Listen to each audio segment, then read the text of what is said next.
वजह से इनकी रातों की नींदें हराम हैं। ये परेशान हुए हैं, इनको समझ ही नहीं आ रही कि अब केस को लेकर चलें या इकरारुल हसन की जुबान को बंद करें। अच्छा जी, अब ये चाहते हैं कि वो जो सबूत इकरारुल हसन के पास है उसको रोकने के लिए ये इकरारुल हसन से बैकडोर जो है इन्होंने राब्ते मुज़ाकरात शुरू करने की जो है ट्राई करना शुरू कर दी है। अजीबोगरीब किस्म के लोग हैं, आपने देखा नहीं है कि लाइव सेशंस में बैठते हैं, पहले कहते हैं कि जी फलां ऐसा है वैसा है, गालम गलोच करते हैं, अगले दिन आके उसी फलां फलूं से जो है वो बैठ के माफ़ी तलाफ़ी कर लेते हैं और कहते हैं कोई बात नहीं, माफ़ी मांगने से कौन सा बंदा छोटा हो जाता है। अच्छा जी, इकरार को ज़ारा काज़मी से ना मिलवाने की असल वजह क्या थी, जानते हैं जी वन एंड ओनली सोहराब बरकत से, जो इस वक्त मेरे साथ मौजूद है। अस्सलाम वालेकुम सोहराब, उम्मीद करती हूँ कि आप अच्छे होंगे। सोहराब, इकरारुल हसन के आते ही केस का रुख आपको पता है कि तब्दील हो चुका है। रोती कुकड़ी केस को छोड़कर इकरारुल हसन के पीछे क्यों पड़ चुकी है? जी मारिया अली, बहुत शुक्रिया, आपने मुझे मौका दिया और इज्जत बख्शी आपके प्लेटफॉर्म पर बात करने के लिए। आप एक क्रेडिबल आपका प्लेटफॉर्म है, बहुत शुक्रिया। बुनियादी तौर पर समझें कि इकरार साहब के आने के बाद आप इकरारुल हसन ने जिस दिन कहा कि ये गैंग है, तो उसके बाद हम लोगों ने भी कहना शुरू कर दिया कि ये गैंग है, वाकईतन ऑपरेट कर रहा है। इकरारुल हसन एक क्रेडिबल जर्नलिस्ट है, उसने खुद को मनवाया हुआ है, पाकिस्तान में एक नाम है। इकरारुल हसन को सू किया जा सकता है, कोर्ट में ले जाया जा सकता है। इकरारुल हसन के ऊपर कोई ऐसे मुकदमात नहीं हैं जिनमें उनके ऊपर ऐसे केसेस बनाए हों कि वो जाती तौर पर हत्या इज्जत के किसी भी केस में मुलविस हो, तो उसका स्टेक नहीं था। लेकिन इस तरह के केसेस जो गैंग्स ऑपरेट करते हैं उनके खिलाफ इकरार की एक तारीख है, एक बैकग्राउंड है। लिहाजा जब इकरार साहब आए और उन्होंने जिस दिन ये बातें की, मैं आपको बताता हूं, जहां पर अभी मैं बैठा हुआ हूं यहां से 10 किलोमीटर दूर सेक्रेटेरिएट है जहां पर गवर्नमेंटें बैठती हैं, गवर्नमेंटें बैठकर मुल्क की पॉलिसीज बनाती हैं। इकरार साहब का जो वीलॉग था गैंग वाला, मैं आपको यकीन से कह देता हूं, मैं उस दिन ऑफिस में खुद बैठा हुआ था, बहुत बड़ी शख्सियत और हाई प्रोफाइल लोगों ने वो सुना है और उसके बाद उन्होंने कानों को हाथ लगाया कि वाकईतन गैंग ऑपरेट करता है। उस वक्त कॉल्स हुई हैं पूरे मुल्क में, उस वक्त जाकर असल रोला पड़ा ये मसला क्या है, उस वक्त जाकर लोगों को समझ आया कि जो तोता है जिसमें इन सब की जान है, ये असल में 2 नंबर बंदा है। बिल्कुल सही बात करो।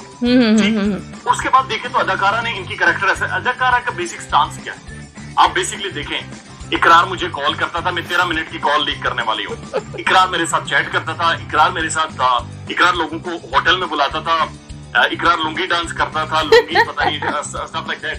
वो अपनी जिंदगी में जो मर्जी करे यार, हम ठेकेदार नहीं है, हम में से कोई भी किसी का ठेकेदार नहीं है, सबकी जातियात है, अदाकारा की अपनी जातियात होंगी। हो सकता है कितने लोगों को अदाकारा पर क्रश हो या अदाकारा का उनके एवरीवन, जो कॉन्स्टिट्यूशन आपको वो राइट टू प्राइवेसी देता है। बिल्कुल तो इकरार साहब उसे कॉल करते रहे हैं या इकरार साहब किसी से मिलते रहे, वो इकरार साहब का अपना जाती कंसर्न। लेकिन जब आप इस गैंग के ऊपर आकर बातचीत करते हैं, जब आप इसे गैंग कहते हैं और इकरारुल हसन जैसा बंदा कहता है, तो इसका मतलब है कि कुछ ना कुछ है। बिल्कुल नहीं तो इकरार को सू करें, साबित करें कि ये गैंग नहीं है, ताकि हमें भी अंदाजा और हम भी आपसे माजरत करें कि हमारी रिपोर्टिंग गलत है। वो चीज उस तरफ जा नहीं रही। इकरार चैट करता रहा, रिपोर्टिंग करता, इकरार ये करता रहा, मैसेज कॉल करता रहा, फजूल चीजें, बिल्कुल फजूल है। जो देखते हैं उनकी हिम्मत है। बिल्कुल सही कह रहे हैं आप कि अब जो केस पर बात करें ना, केस से हमेशा से अगर मैं ये देखूं, पहले दिन से केस से हटाकर इन्होंने जातियात पे जो अटैक शुरू किए हैं, पहले आप थे, मैं थी, बुशरा शकील थी, मुतादिद और एंकर्स हैं जिनके जातियात पे आया गया, जिनकी करेक्टर की धज्जियां तो उड़ाई ही गई। मेरा नाम तो खैर ज़ारा काज़मी से भी दिलवाया गया। और उसके बाद अगर हम बात करें कि बुशरा शकील के वालिदैन को बीच में लेकर आ गए जो बेचारे थे नहीं, फिर उसकी बच्चियों को, फिर मेरे बारे में, फिर आपके बारे में, और अब जो है कौन है इकरार, क्योंकि इकरार के पास ऐसे सबूत हैं। बिल्कुल मैं एक्सेप्ट करती हूँ, गैंग अगर इकरार ने कह दिया है तो पूरा पाकिस्तान इसको एक्सेप्ट कर रहा है कि वो गैंग है। इकरार के पास कुछ ऐसे सबूत हैं जिसकी वजह से इनको मिर्चें लगी हुई हैं और उनको तकलीफ हो रही है कि वो सबूत क्या है, तो अब उसको गिराने की कोशिश कर रहे हैं। ये टोला बैठकर जो है उस पर गंदगी जो है डालने की कोशिश कर रहा है। अच्छा, मेरा आपसे दूसरा सवाल ये है कि इकरारुल हसन को ज़ारा काज़मी से मिलने क्यों नहीं दिया गया? क्योंकि अगर हम देखें, ये जो सस्ती अदाकारा है, ये कहती है कि जी मैं बीच में अच्छा बनने का किरदार अदा कर रही हूँ, मैं चाहती हूँ कि दोनों पार्टीज मिल जाती। बच्ची ने जो है गलत तरीके से निकाह किया, लेकिन निकाह को एक्सेप्ट करना चाहिए, तो मैं तो बार बार अपना प्लेटफॉर्म देना चाहती हूँ कि मेहदी अली काज़मी अपनी बेटी के साथ बात करे। तो जो वो खुद कर रही है उसको कोई जानता भी नहीं था, ठीक है। तो अब इकरारुल हसन अगर कहता है कि मैंने मिलना है और मैं बीच में जो है इनको मिलाने का रोल प्ले करना चाहता हूं, तो फिर इसको क्या तकलीफ थी, इसने क्यों नहीं मिलने दिया? आप ये बात समझिए कि इकरार साहब ने इंटरव्यू का कहा ही नहीं था। ज़हीरे का एक बयान वायरल है।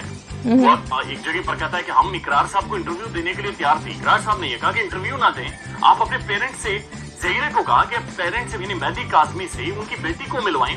ये मामला सॉर्ट आउट हो। सॉर्ट आउट ऐसे ही होता है जब वो अपनी बच्ची से मिलते, पूछते कि बच्चे क्या मिल है, ये आपको क्या खिला रहे हैं, क्या पिला रहे हैं, ये कौन सा नशा आपको दे रहे हैं, एक ड्रग दे रहे हैं, नहीं दे रहे, आपने गलती कर दी है, कम उम्र है। बिल्कुल।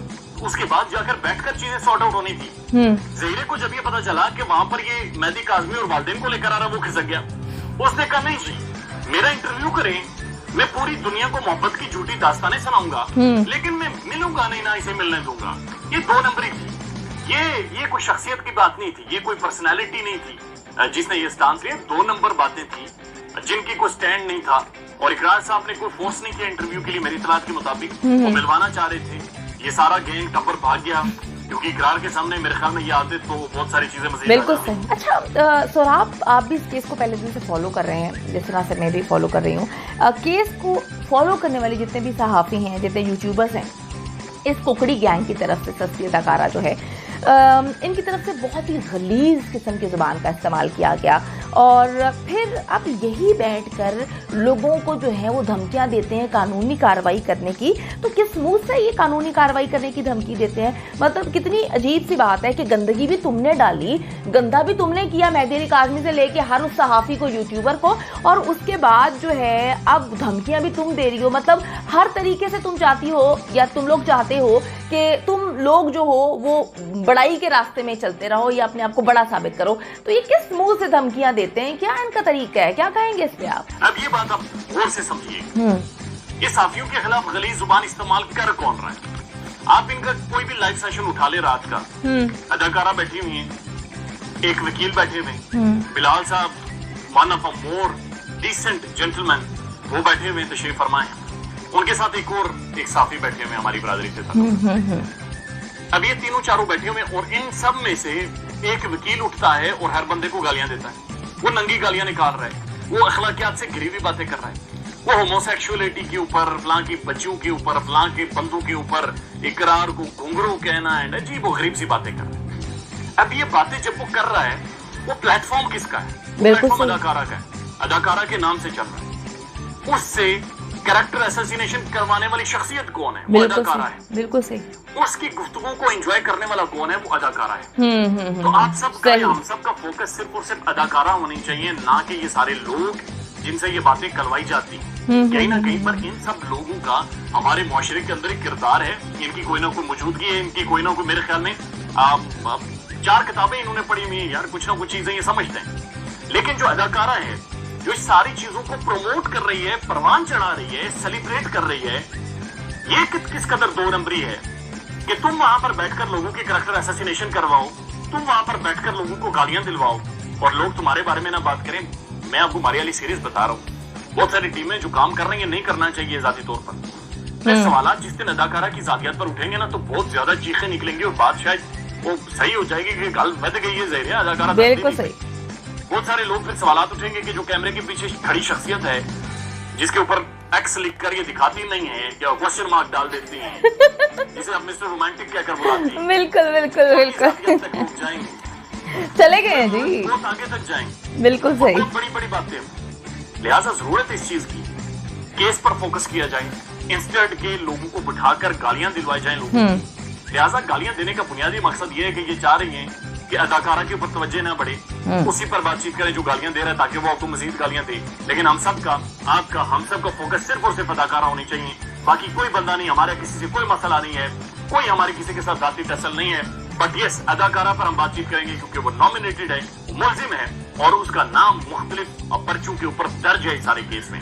बहुत शुक्रिया जी सौराब मेरे साथ थे। सौराब किसी तारुफ की मोहताज नहीं है, बहुत अच्छे अंदाज में इस केस को लेके चल रहे हैं और माशरे में बहुत सारे हमें ऐसे सहाफ़ियों की ज़रूरत है जो हक़ व सच पे मबनी रिपोर्टिंग करते हैं। और बिल्कुल सौराब, मैं इस बात से एग्री करती हूँ, जिसका जैसा माहौल होता है घर में, जैसी तरबियत होती है घर में, जैसे वालिदैन ट्रीट कर रहे होते हैं, वो वैसा ही दिखाता है। तो इस सस्ती अदाकारा के भी इन्वेस्टिगेशन होनी चाहिए कि इसके वालिद ने इसके साथ ऐसा क्या किया था जो इसको वालिदों से, जितने भी वालिदैन हैं उनसे तो मसला है, खुसूसन वालिद नाम से जो है इसको बहुत तकलीफ होती है और ये कोशिश करती है कि हर लड़की को भगा दे, हर लड़की को जो है गुमराह करे।